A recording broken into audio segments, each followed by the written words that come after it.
Magandang umaga po sa ating lahat.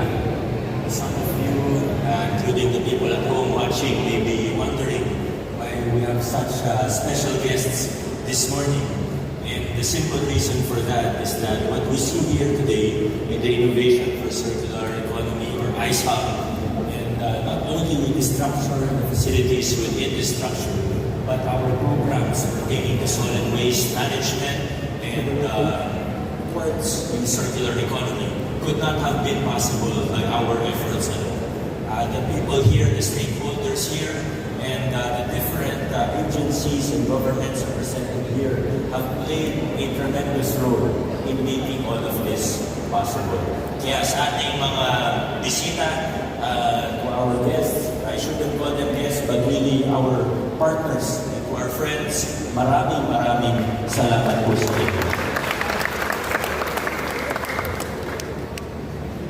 To the Ambassador of the European Union, His Excellency Massimo Santoro, to the Ambassador of Japan, His Excellency Endo Kazuya, to the Ambassador of Sweden and also representing the various foreign embassies in the Philippines, Her Excellency Anna Ferry, to our UNDP. UNDP has been a long-time partner of the City of Pasig, Resident Representative Christoph Bauer. Tagalog na po sir ang usap natin. Magaling na po kayo mag-Tagalog. Galing po. To our Deputy Head of Mission from Denmark, Mr. Peter Dahlberg. To the rest of our guests from the various embassies of here in the Philippines, our friends from UNDP, of course to the MMDA. Our chairman himself is here, Chairman Arquez. Maraming salamat po for your usual support to the City of Pasig, to the other representatives from various national government agencies, particularly the DILG and DENR, to our colleagues from the City Government of Pasig, Congressman Roman Romulo, to our City Council, Editor, Presiding Officer, Vice Mayor Dodo Jaworski, to our barangay and SK officials, salamat po sa inyong suporta, sa mga kasama ko sa lokal na pamahalaan ng Pasig, at marami pa pong iba. I will not mention everyone one by one, but again, this is a big collaborative effort, and the truth is, we're not only talking about this facility, this ICEHub. The vision here, in previous years, in the past, the City of Pasig, our government in general has asked or even mandated our citizens to do a lot of things. We've asked them to segregate, we've ordered them to segregate, recycle, without providing the necessary support. We asked them to segregate at source. We understandably receive complaints that, okay, you get our waste, we segregate them, the garbage collector collects it, and then it all goes to the same landfill. Previously, that is how we have operated as a government, but we want to change how we do things. Now, before we strictly mandate the segregation, recycling, in the households of our citizens, first, we fix how we deal with the solid waste. First, we fix our capacity, we increase our capacity as a local government, as government, in order that we may be able to, kaya na natin, we will have the capacity to deal with the waste that comes in. If it's segregated, we compost what can be composted, we upcycle what can be upcycled, and in the process, we will generate jobs, we will bring in investments to the city, and we will complete the full circle, as we call it, the circular economy. The vision of this ICEHub is not just a building, it's not just a simple facility, but rather, and to help me explain the vision of this ICEHub, he doesn't know that he will be speaking this morning, but I have asked him, and representing also our Committee on Environment, representing also Councilor Kiko Lucia, may I call on Councilor Pao Santiago to explain the vision of this innovation for circular economy. Councilor Pao, surprise, take it over. Thank you, Mayor V. maraming salamat po sa mga kasama natin dito sa Pasig, sa diplomatic corps partners po natin. Magandang umaga po. Good morning to everyone. The vision of ICE Hub ay simple lang po. Pasig City have been looking for ways to really generate jobs on the waste. Hindi po natin alam ang value ng basura dito. We've been dealing with solution on solid waste management. Kasi po si Sir Allen sa paghahanap po ng solusyon. But now, the ICE Hub is here. We're looking for innovation on generating or making value or may pera po sa basura, sabi nga po nila. We have a dream, we have a vision of the community learning how to practice circular economy. Makikita po na may pera po talaga sa basura. Makikita po natin, ngayon po ay very proactive ang UNDP sa pagtulong po sa atin na bumaba sa komunidad na simpleng mamamayan po ay alam kung ano ibig sabihin ng circular economy. Kaya po ang ICE Hub, ang vision po natin ng ICE Hub ay para po siyang modern day natin. At ang community po natin ay parang mga maliliit na ugat kung saan dito po nagmumula ang pagpapractice ng circular economy. At ang ICE Hub po natin ay yung magiging center na po kung saan makikita natin ang mga produkto ng ating pagpapractice po ng circular economy. Kaya po sana at maraming salamat po sa pagsuporta sa atin dahil dito po sa Pasig, makikita po natin ang people's participation. Kaya po, circular economy ay nagana po dito sa ating lungsod. Kailangan po at maraming salamat.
ng content.